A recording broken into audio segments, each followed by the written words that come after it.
Why are flowers so expensive? Have you ever walked in a grocery store, grabbed a flower bouquet, and thought to yourself, this is a little bit more than I was willing to spend? Today, we're going to break down the hidden costs behind the bouquet and why it costs so much to buy flowers in 2025 and beyond, because I don't see the price of these flowers going down anytime soon. Now, the first thing I want you to know is that we here in the US, we don't grow many flowers. We actually import most of our flowers from all over different parts of the world. For specialty blooms, I often call places in the Netherlands, like Holland, and depending on the special types of flowers, I might even have to source them from places like Australia and even Alaska. They're starting to grow peonies out there, believe it or not. That means before a single stem even reaches my door, it's already traveled thousands of miles. They're cut at the farms, packed into boxes, loaded onto planes, cleared through customs, stored in cold warehouses, tucked in the wholesaler's cooler, and then finally put on a truck and being delivered to me. It is a long process, guys. These flowers go through a lot. And that's not over like one singular day. This is over multiple days. Every step along the way is a cost and a potential risk. And things are actually getting tougher as of recently. Me as a florist, I'm personally noticing a 20% tariff increase on all imported flowers. And some of my flower friends are reporting even higher increases. That means if I used to pay $100 for a box of roses, I'm now paying like 120 for that same box of roses. Now multiply that one box of roses by multiple boxes, by multiple events, by multiple weddings. Next thing you know, like my costs alone are just doubled and tripled. Now, on top of tariffs, we're also dealing with longer shipping times as well. I'm noticing that orders that used to take me 30 days to get are now taking me up to 90 days to get. And that's not just with my flowers. Even my Sheen packages are taking way longer to get here. I will say most of the points that I'm making today are for the US. If you live in other countries, I can't really speak for your prices, but here in the US, they're not really allowing as many cargo ships to go in and out. So because of that, it's taking things longer for them to get to me, which means that I have to now update my contracts and make brides pay at least like 90 days before, so that way I can make sure I have all my money so I can order all of their materials in time. Some of my florist friends are saying that they are ordering even more flowers than they would typically order because they're noticing that their stuff from other countries are getting to them in a worse condition than they usually get to them. Like they're more wilted, more rotted by the time they get to them. So, these are all just costs that we now have to prepare for. Seasonality also plays a huge role in the cost of the flowers. For example, we all love peonies, right? Peonies are like every girl's favorite flower.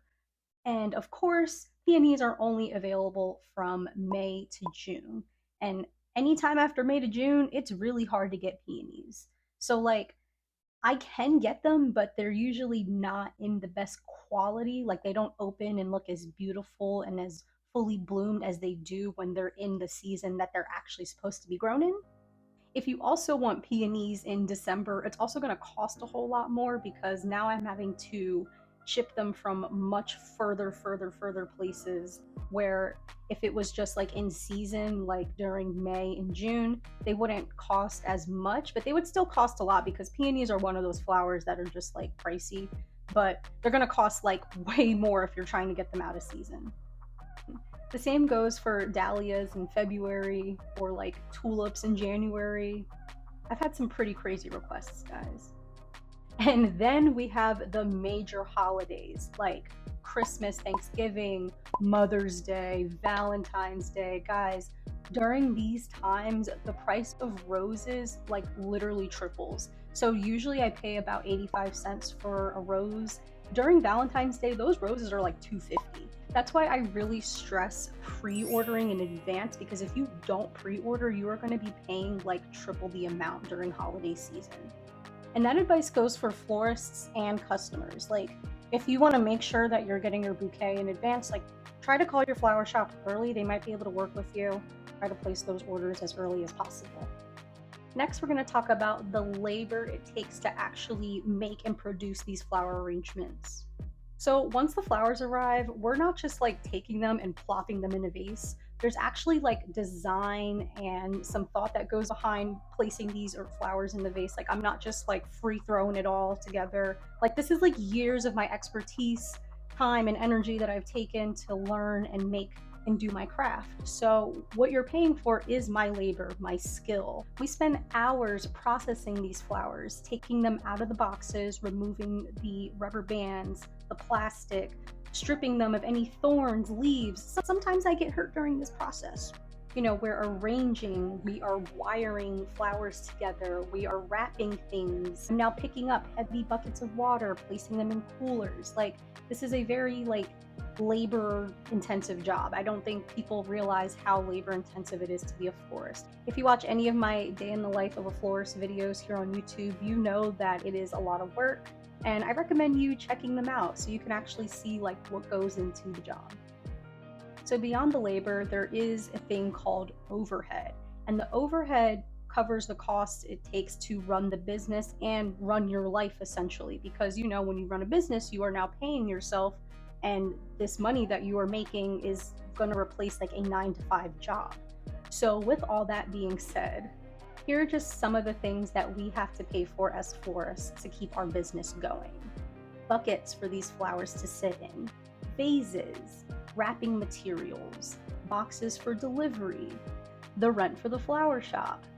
The cost it takes to actually keep the flowers cold is very high. You know, you have to buy a cooler or a CoolBot system. But either way, your electric bill's going up. Like, you're paying for things. And that's just the flower business alone. Like, then you then have to pay yourself. You have to pay your rent, your bills, your phone bill, your Sheen packages. Like, I touched on this topic briefly, but you know, there is waste that we need to think about. You know, not every flower arrangement sells. Not every stem makes it into the vase. Sometimes they arrive broken, dead. And usually when they arrive broken and dead, I can call my wholesaler and I'll get a credit. But in some cases, like sometimes it's my fault. Sometimes I leave them out in the bad temperature and they die. Sometimes I don't condition them properly, or they get left out in the sun all day while I'm designing and things happen. Like sometimes you don't plan accordingly and you order too many flowers. And I actually do have a solution for you. Check out my Everystem video that will help you order the right amount of flowers every single time for your events. But like, there's just so many things that could go wrong, guys. So just like restaurants have to cover the price for food waste, we as florists also have to cover the price for our flower waste as well. Next, we're going to talk about pricing. If we as florists only charged you for the cost per stem, we wouldn't be making any money. I would not be able to support myself and pay my bills. We're going to get into a real cost breakdown it takes to make an arrangement from me to you, so you can see the full breakdown on why it costs so much. Here's a sample recipe I often use. I usually do 5 hydrangea, they're about $2.50 each. That's about $12.50. 8 roses at about 85 cents each. That's $15.30. But mind you guys, I actually have to buy an entire 25 pack of roses. So it's really anywhere from $25 to $35 when it's all said and done.